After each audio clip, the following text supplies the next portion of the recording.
What's going on, everyone? Hope you're doing well. Today, we're going to read a short story called Red Roses. And guess what?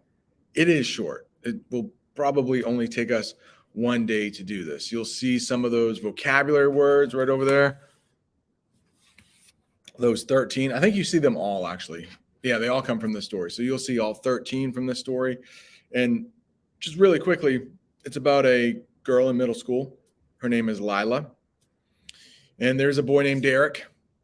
He's a little odd. He's one of those people that probably doesn't have any friends for whatever reason. It's a little bit of exposition. We're not exactly sure why.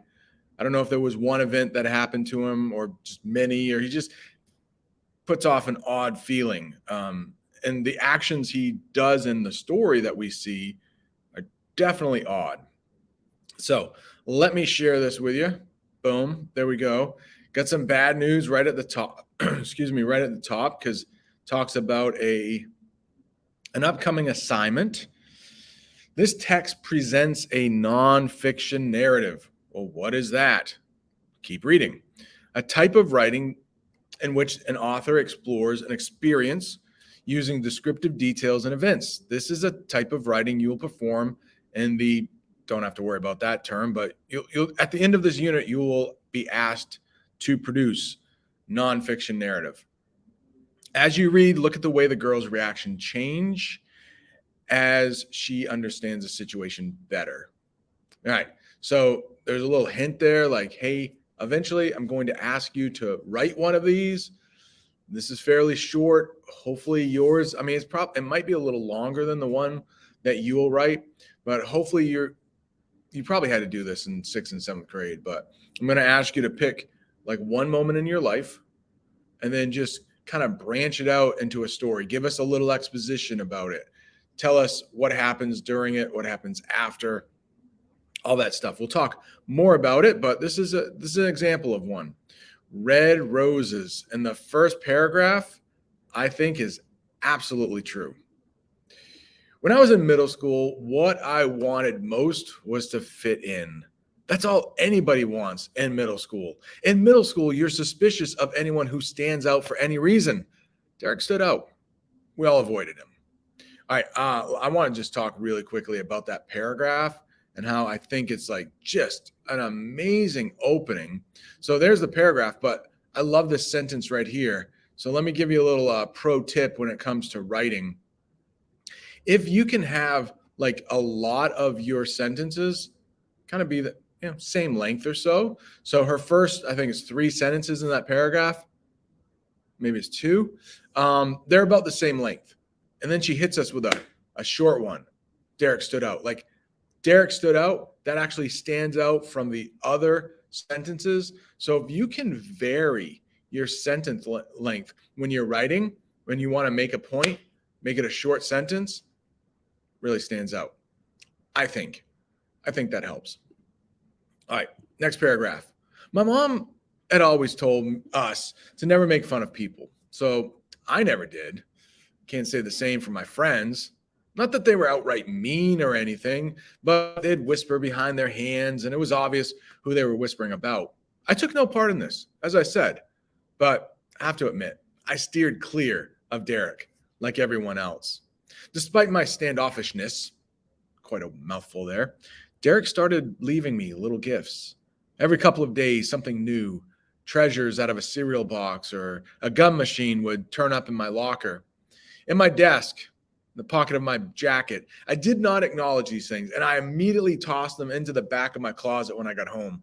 I guess I could have told my mother, but I didn't. Sometimes you have to figure things out for yourself. All right, a couple things I want to talk about here. And feel free, anytime anybody has anything, like shoot a hand up. I'd love to hear what you have to say. But the first thing, Derek, like I think in elementary school, teachers try to hey, he's kind of lonely. Why don't you hang out with him or whatever? In middle school, teachers just kind of think, well, you're old enough now, you're going to hang out with who you want to hang out with, right? Like how embarrassing would that be if, we asked someone, hey, go hang out with that person. It's just, that's not a middle school thing. Sometimes I might do that if I think like there's a new student, you're like, oh, they might be a good match, like try to make them feel welcome. But for the most part, like, just some kids hang out by themselves. Some people like it, some people don't. But that could be kind of awkward. And then the other thing is, like, sometimes you just have to figure things out for yourself. And like as a parent and as a teacher, sometimes that happens. Like last year, you probably remember, you're at the school. I don't know if you had recess down here or not, but there was like a huge ice patch, right? And during recess, like, people were having fun. They were sliding on the ice. Like, could they have gotten hurt? Yeah. But I was kind of one of the teachers that was like, I don't know, let them figure it out for themselves. I mean, it could be a lot of fun. I mean, I hope they know the inherent risk of sliding on ice. But sometimes you just gotta figure it out for yourself. Like, my wife will often argue with my kids, my own kids, especially when they were younger. Like, oh, you're gonna need a jacket. You're gonna need a jacket. I'm like, I don't know. Maybe they will need a jacket. Maybe they won't. But sometimes you gotta figure it out for yourself, right? That way, you just know for the next time. Who knows? Some people just are warmer than other people.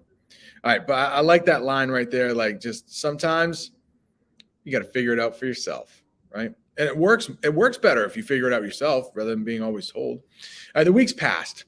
I continued to ignore Derek and made sure to stay out of his way. Still, the presents continued, different one each time. I resented the fact that he spent so much time thinking of ways to get my attention. Didn't he have better things to do? It is a little creepy, Derek. You're giving off some vibes right now, like maybe that's why people steer clear of you.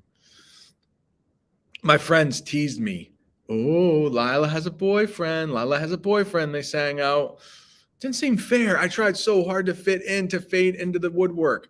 But here I was being teased, the butt of a joke, the center of attention. One day, Derek strode up to me in the lunchroom. So this guy's got confidence. That's how it sounds, like strode up. He didn't walk meekly up. He strode up and presented me with a dozen roses. Like lunchroom, cafeteria, everybody's watching. Red, long-stemmed, in a fluted paper wrapper with a note tucked inside. I know I'm not the coolest kid, but take these roses. You'll be glad you did. Yeah, definitely I'm getting stalker vibes, right? And poor Lila. I mean, how embarrassing. Think about it.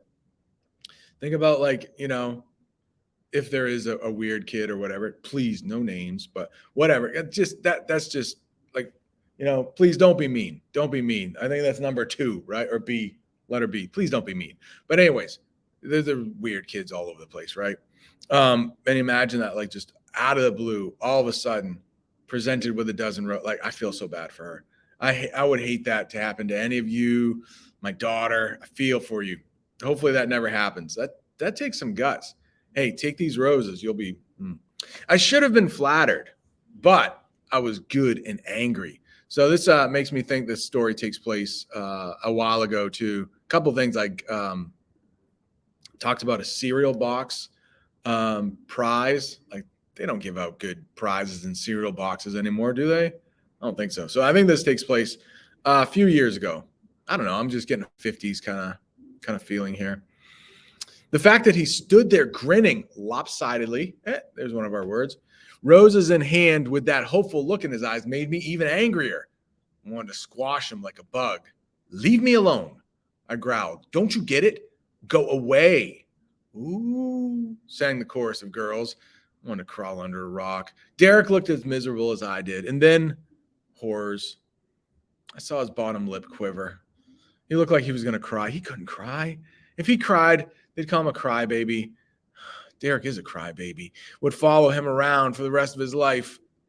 I decided I could not let that happen. No one was going to make me, not even my friends. I took the roses. I carried them around all day. I never did talk to Derek after that. I mean, this might be our climax right here. I mean, this is a quick story, but I mean, you get a little bit of, I can pause right here. Conflict right there. I mean, it's very short, but she kind of alluded to it. Conflict right there. I'll pause it. Hopefully someone said person versus self, right? Like, she's like, oh, should I take these? Should I not? A little bit of person versus person, though. I mean, Derek is a bit of an obstacle there. He's a little bit of the antagonist. If it wasn't for him, she wouldn't be in this position. So a little bit of both there. All right. I never did talk to Derek after that day. We nodded politely to each other in the hallway, but I never pretended to like him. And he never gave me another present. Somehow we'd worked it out. I lost track of Derek when his family moved away. I guess you could count this, or sorry, I guess you could say this was the first time I did something I didn't want to do just to protect somebody else's feelings from getting hurt. Maybe you could call this growth or maturity.